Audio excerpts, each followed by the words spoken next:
చక్కని సీతకి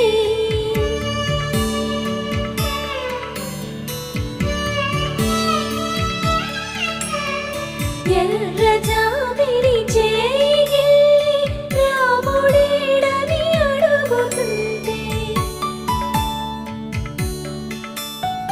చూడలేదని పెదవి చెప్పే చెప్పలేమని కనులు చెప్పే నల్ల పూసై